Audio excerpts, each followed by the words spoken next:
स्वागत है आप सभी का एक बार फिर से हमारे नए वीडियो के साथ, जिसका टॉपिक का नाम है muscle contraction part 2।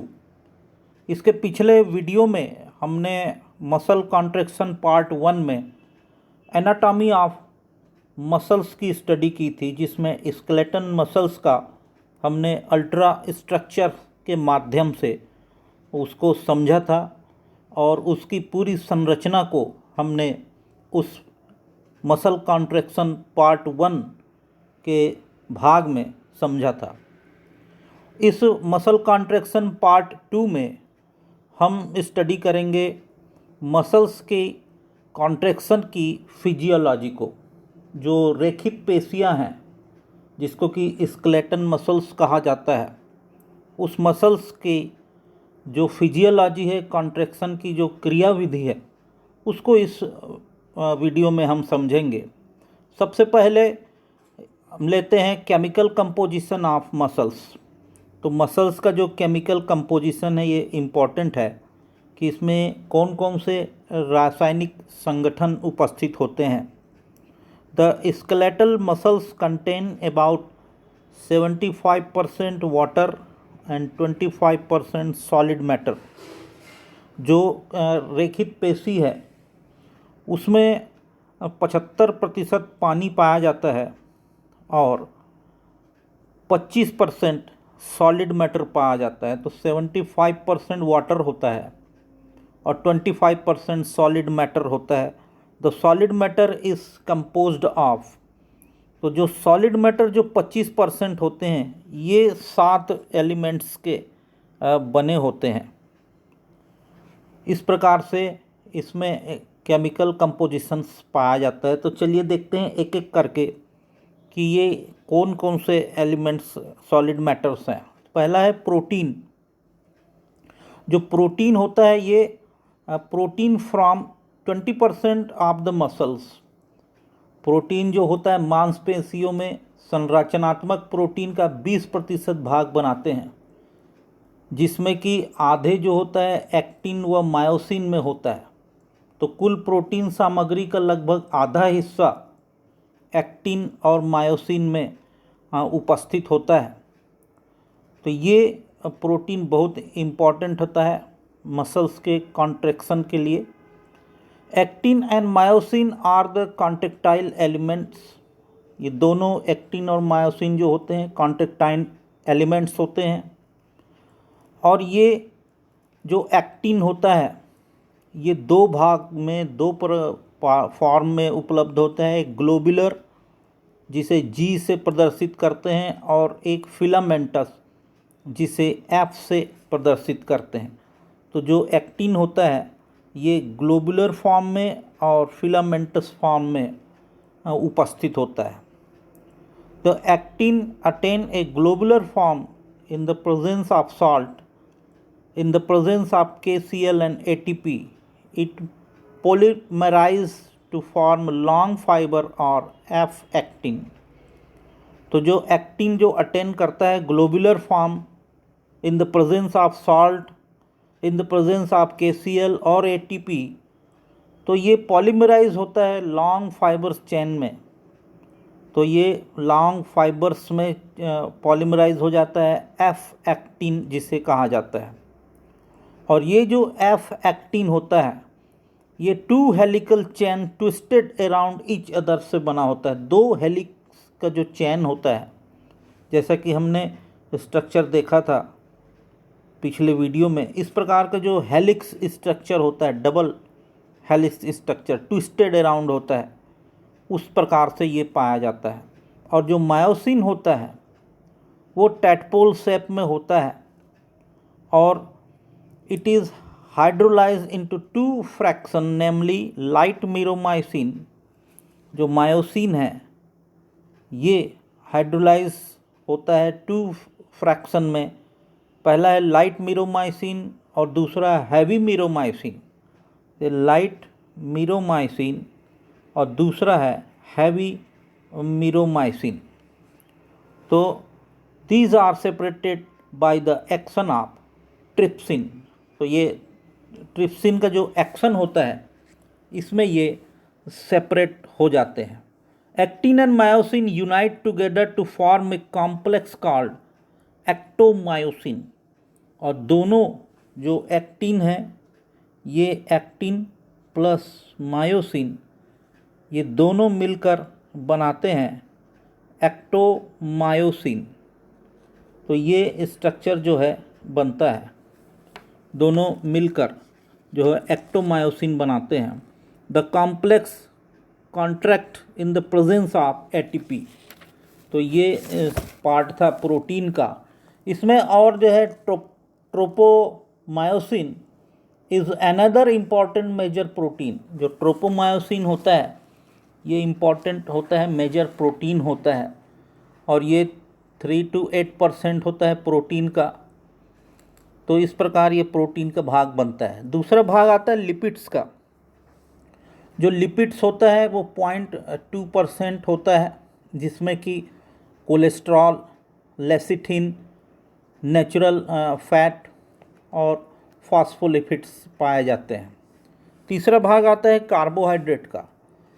These are form of about 1%। और ये जो कार्बोहाइड्रेट होता है ये करीब करीब 1% होता है, जिसमें glycogen and hexose phosphate are the important carbohydrates, जिसमें कि ग्लाइकोजन और हेक्सोस फॉस्फेट जो होते हैं महत्वपूर्ण कार्बोहाइड्रेट होते हैं।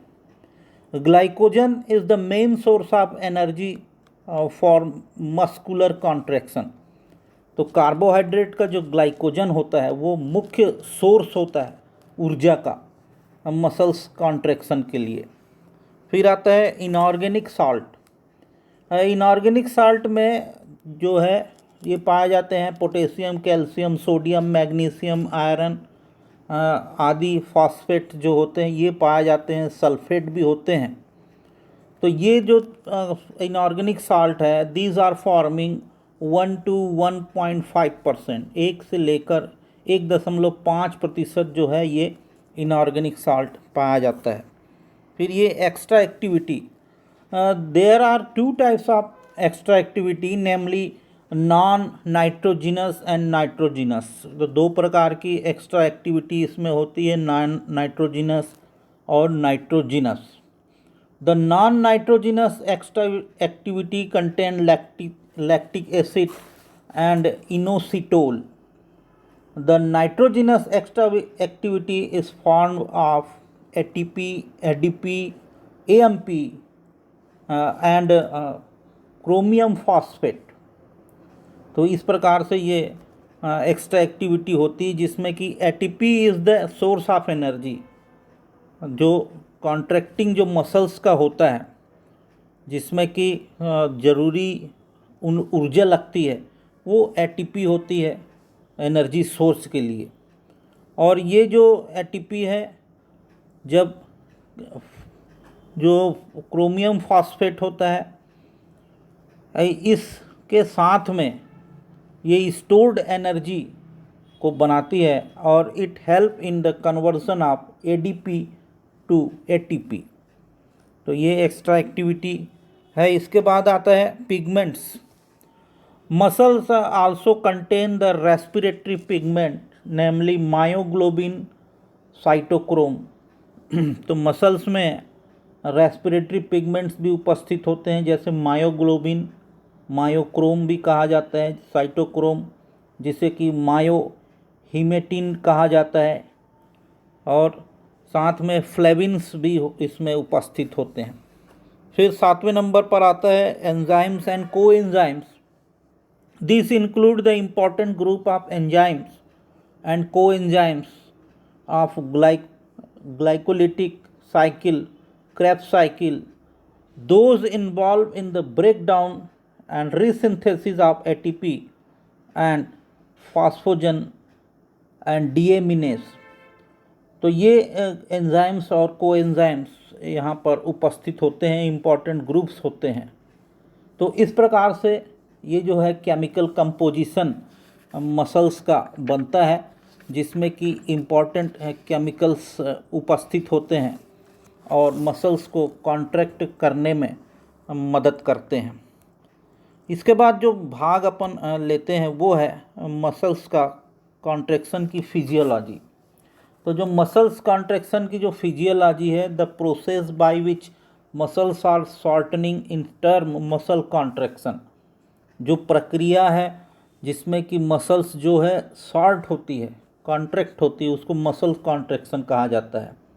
Muscles contract in response to various stimuli such as mechanical, electrical and thermal. तो मसल्स जो है विभिन्न प्रकार के स्टिमुलाई संवेदनाओं के द्वारा कॉन्ट्रैक्ट होती है, जैसे मैकेनिकल संवेदनाएं, इलेक्ट्रिकल संवेदनाएं, थर्मल संवेदनाएं, तो ये कॉन्ट्रैक्ट होती है। There are two types of muscular contraction, namely isometric and isotonic contraction. दो प्रकार से इसमें मसल कॉन्ट्रैक्शन होता है, आइसोमेट्रिक और आइसोटोनिक कॉन्ट्रैक्शन होता है। तो जो आइसोमेट्रिक होता है, आइसो का मतलब होता है सेम, मेट्रिक मतलब लेंथ, तो सेम लेंथ में मसल्स का जो कॉन्ट्रैक्शन होता है उसको आइसोमेट्रिक कॉन्ट्रैक्शन कहा जाता है। इसको हम इस प्रकार कह सकते हैं, एक contracting muscles retain its original length, this type of contraction is called isometric contraction. तो जो मसल्स रिटेन करती है अपनी ओरिजिनल लेंथ को, उसको आइसोमेट्रिक कॉन्ट्रैक्शन कहा जाता है। तो इसमें क्या होता है, रिजल्ट में मेंटेन होता है सेम लेंथ, टेंशन डेवलप होते हैं मसल्स में, it does not perform any mechanical work, और इनका लेंथ जो है सेम बना होता है। और आइसोटोनिक जो कॉन्ट्रैक्शन होता है मसल्स का, the muscles is able to move and load and shorten during contraction. इसमें मसल्स जो है मूव होती है, लोड के साथ में श्रिंक होती है। तो आइसो का मतलब होता है सेम और टोन्स का मतलब होता है tension.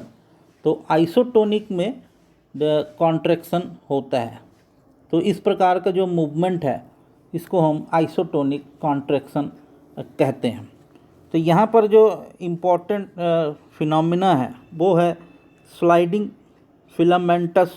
Filament theory of muscle contraction. ये रेखित पेशियाँ जो होती हैं, स्केलेटन मसल्स जो होती हैं, इसमें पेशी संकुचन होता है, कॉन्ट्रैक्शन होता है, रिलैक्सेशन होता है, संकुचन और शिथिलन होता है, जो कि मायोफिलामेंट्स, एक्टिन और मायोसिन में मूवमेंट के द्वारा होता है। जिसके संबंध में मसल कॉन्ट्रैक्शन की स्लाइडिंग फिलामेंट थ्योरी H.E. हेक्सले और A.F. हक्सले ने दिया था। तो दो साइंटिस्ट ने मिलकर इस स्लाइडिंग फिलामेंट थ्योरी को दिया था। इस थ्योरी के अनुसार मसल कॉन्ट्रैक्शन के लिए जो कि मॉलिक्यूलर कंपोनेंट्स हैं वो आवश्यक होते हैं, और वो पेशी कोशिका के सार्कोप्लाज्म में उपस्थित होते हैं। तो सार्कोप्लाज्म क्या होता है, ये पिछले वीडियो में हमने उसको डिस्कस किया था कि सार्कोप्लाज्म जो होता है मसल्स का साइटोप्लाज्म कहलाता है। तो यहाँ पर ये उपस्थित होते हैं। तो इसमें फर्स्ट कंडीशन क्या होती है उसको हम समझते हैं कि मसल्स की जो कॉन्ट्रैक्शन है उस समय क्या होता है, जब मोटर न्यूरॉन से उद्दीपन मिलते हैं तो उस समय क्या होता है, the length of the thin myofilament and thick myofilament do not change during contraction. जो लेंथ है मायोफिलामेंट और थिक और थिन, ये जो थिक है एक्टिन और मायोसिन, जहाँ की ये थिन फिलामेंट है, ये थिक फिलामेंट है, अर्थात एक्टिन ये हो गया थिन और मायोसिन जो है थिक, इनके लेंथ में कोई चेंजेस नहीं पाया जाता।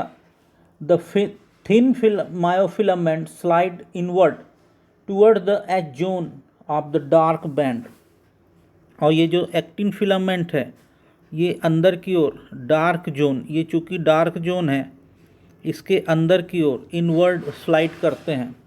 As a result the sarcomere becomes shortened. ये जो सार्कोमियर है इस प्रक्रिया के दौरान यहाँ से ये छोटा हो जाता है The head of the thick myofilaments become connected with the active site of the thin myofilament. और ये जो हेड है, चूँकि ये किसका हेड है, मायोसिन का हेड है, और ये एक्टिन मायो मॉलिक्यूल्स हैं।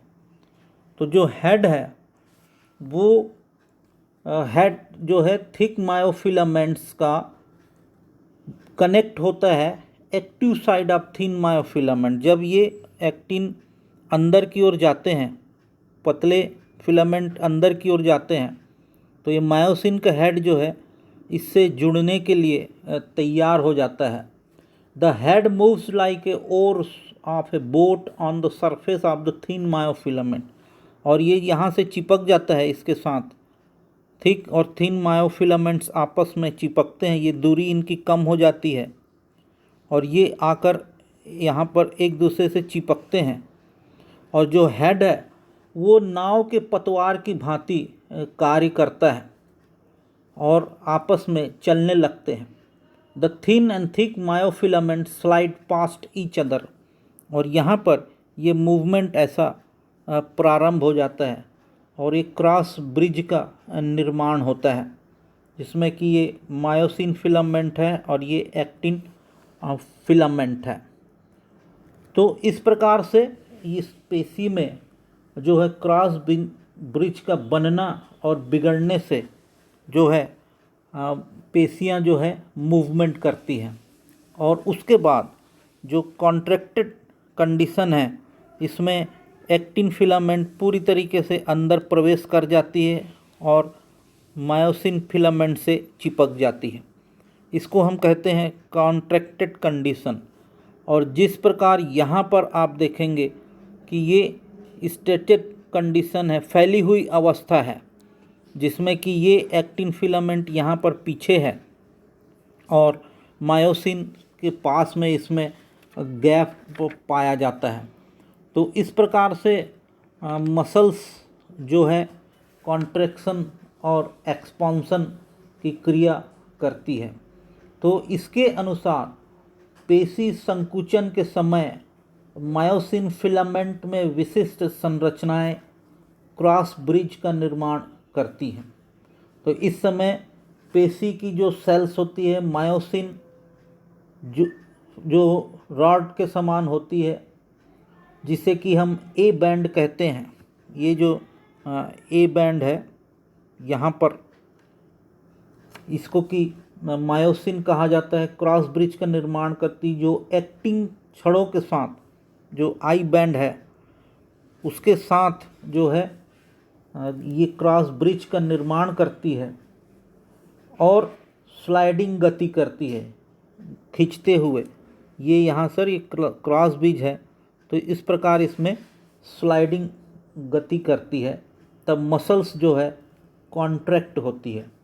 और जब पेशी का जो शिथिलन होता है मसल्स के रिलैक्सेशन के समय क्या होता है, इस समय क्रॉस ब्रिजेस जो है लुप्त हो जाते हैं। ये जो क्रॉस ब्रिजेस यहाँ बनते हैं ये ख़त्म हो जाते हैं इस कंडीशन में, शिथिलन के समय, रिलैक्स के समय, जिसके कारण एक्टिन की पतली छड़ें पुनः अपनी पूर्व अवस्था में आ जाती हैं। तो ये जो पूर्व अवस्था है ये प्रारंभिक अवस्था है, नॉर्मल अवस्था है, ये नॉर्मल अवस्था है। जब कॉन्ट्रैक्ट होती है तो ये दोनों ये सब मिल जाती हैं, और जब कॉन्ट्रैक्ट नहीं होती तो इस प्रकार की ये अलग जगह बनाती हैं और अपनी पूर्व अवस्था में आ जाती है। इससे स्पष्ट है कि पेशियों का संकुचन एवं शिथिलन, कॉन्ट्रैक्शन और रिलैक्सेशन मायोसिन और एक्टिन की छड़ों के बीच क्रॉस ब्रिजेस के बार बार बनने तथा बिगड़ने से होता है। अर्थात एक्टिन और मायोसिन का जो फिलामेंट है, ये एक्टिन फिलामेंट और ये मायोसिन फिलामेंट, ये दोनों आपस में ऐसे क्रॉस ब्रिज का निर्माण करते हैं, जिसके बनने और बिगड़ने से ही मसल्स के कॉन्ट्रैक्शन की क्रिया पूर्ण होती है। और इस प्रक्रिया में पेशी संकुचन में कैल्शियम आयन तथा मैग्नीशियम आयन की बहुत ही महत्वपूर्ण भूमिका रहती है। तो इस प्रकार हमने आज मसल्स कॉन्ट्रैक्शन की फिजियोलॉजी को एक्सप्लेन किया, समझा। Thanks for watching. Thank you.